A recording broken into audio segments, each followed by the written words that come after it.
दोस्तों आप सभी जानते हैं कि करंटली अभी हाल ही में यूक्रेन और रशिया के बीच में तनाव और युद्ध का माहौल है और इसी बीच एक शब्द या एक टर्म का बहुत ज़्यादा इस्तेमाल किया जा रहा है जो है नाटो या नेटो। आज हम इसी के बारे में जो है अच्छे से डिस्कस करेंगे, डिटेल में डिस्कस करेंगे कि नाटो क्या है, ये क्यों बनाया गया और इसका क्या उद्देश्य है और इसके पीछे विवाद क्या है। इंग्लिश में इसको नेटो बोला जाता है लेकिन हिंदी यूज़ करने वाले लोग इसको नाटो भी बोलते हैं। नमस्कार दोस्तों, मेरा नाम है गौरव और आप देख रहे हैं आपका स्टडी चैनल। वैसे तो अगर हम बात करें नेटो के बारे में तो इसके पीछे बहुत ही लंबा इतिहास है, बहुत ही बड़ी हिस्ट्री है। जैसे कि वर्ल्ड वॉर 2 जापान पर गिराए गए एटॉमिक बॉम्ब, यूएन और यूएसए का मतभेद, शीत युद्ध जो जिसको कोल्ड वॉर बोला जाता है, और इसी के साथ साथ बहुत सारे रीज़न हैं इसको बनाए जाने के। लेकिन हम आज यहाँ पर सिर्फ नेटो के बारे में बात करने वाले हैं, तो हम इतनी बड़ी हिस्ट्री के बारे में यहाँ पर डिस्कस नहीं करेंगे।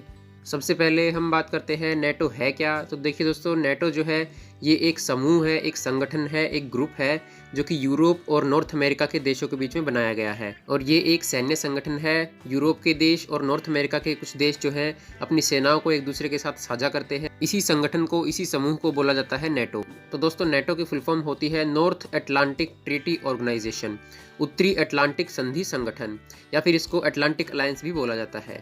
अब बात करते हैं नेटो की स्थापना कब की गई थी। तो दोस्तों, नेटो की स्थापना की गई थी 4 अप्रैल 1949 को।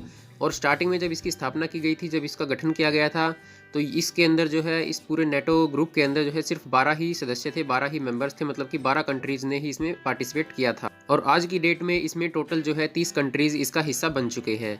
जो टोटल 30 कंट्रीज हैं उनकी लिस्ट आपको वीडियो के डिस्क्रिप्शन में मिल जाएगी। इन सभी 30 कंट्रीज जो है, 30 देशों के समूह के अंदर सबसे बड़ा जो देश है वो है अमेरिका, और जो सबसे छोटा है, जो सबसे छोटा सदस्य है वो है आइसलैंड, जिसके पास में सिर्फ 200 सैनिक ही अवेलेबल है। और 4 अप्रैल 1949 को इसकी जो स्थापना की गई थी वो अमेरिका के वॉशिंगटन डीसी में की गई थी।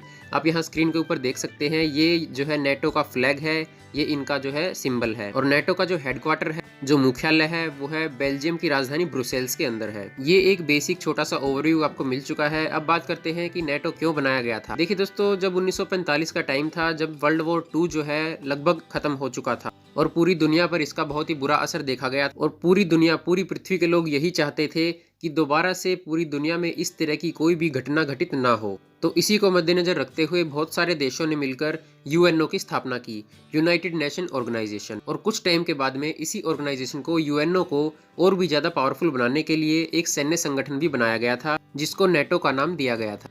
नेटो के अंदर जितने भी देश सदस्य बनते हैं, या इस समय जितने भी देश सदस्य बने थे, उन्होंने अपनी सेना को एक दूसरे के साथ साझा करने का फैसला किया था। जब ये फैसला सभी लोगों को मंजूर हुआ, तो उसके बाद इस संगठन का नाम जो है, इस ऑर्गेनाइजेशन का नाम जो है नेटो रखा गया था। नेटो का गठन करने का जो है कारण सिर्फ ये एक ही नहीं था कि इस तरह की घटना दोबारा वर्ल्ड में ना हो, बल्कि इसके और भी बहुत सारे रीजन थे।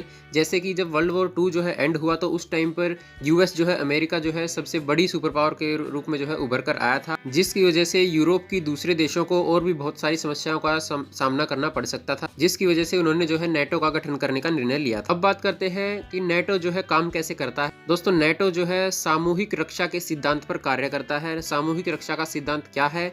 जैसे देखिए, अभी हमने बात की थी कि स्टार्टिंग में 4 अप्रैल 1949 को नेटो के सिर्फ 12 ही मेंबर्स थे, 12 ही देशों ने सदस्यता ली थी। लेकिन आज के टाइम पर टोटल 30 मेंबर्स हैं, 30 देश जो हैं इस नेटो के सदस्य हैं। सामूहिक रक्षा का सिद्धांत क्या कहता है? इन 30 देशों में से किसी भी एक देश पर अगर कोई दूसरा देश हमला करता है, तो वो हमला जो है नेटो के सभी सदस्य देशों पर माना जाएगा, और ये सभी देश जो है मिल करके उस एक देश के लिए लड़ेंगे। आर्थिक रूप से, राजनीतिक रूप से और सैन्य संगठन के रूप में भी एक दूसरे का साथ इसी तरह से निभाएंगे। मतलब कि एक या एक से अधिक देशों पर अगर कोई दूसरा देश आक्रमण करता है, कोई युद्ध होता है, तो सभी देश मिलकर के उसका सामना करेंगे। और इसके साथ साथ नेटो में जितने भी डिसीजन लिए जाते हैं, जो भी निर्णय किए जाते हैं, जो भी फैसले लिए जाते हैं, वो सभी मेंबर्स की सहमति से ही लिए जाते हैं। तो इसी वजह से नेटो के अंदर जितने भी सदस्य देश हैं, नेटो जो है उन सभी देशों को सैन्य तरीकों से और राजनीतिक तरीकों से आज़ादी और सुरक्षा की गारंटी देता है। मतलब कि फ्रीडम और सेफ्टी की गारंटी देता है। आपने नेटो के बारे में बहुत कुछ जाना। वीडियो आपके लिए थोड़ी सी भी हेल्पफुल रही है तो वीडियो को लाइक करें, शेयर करें। किसी भी सवाल या सुझाव के लिए आप कमेंट कर सकते हैं और हमें अपना फीडबैक जरूर दें। Thanks for watching. Have a nice day.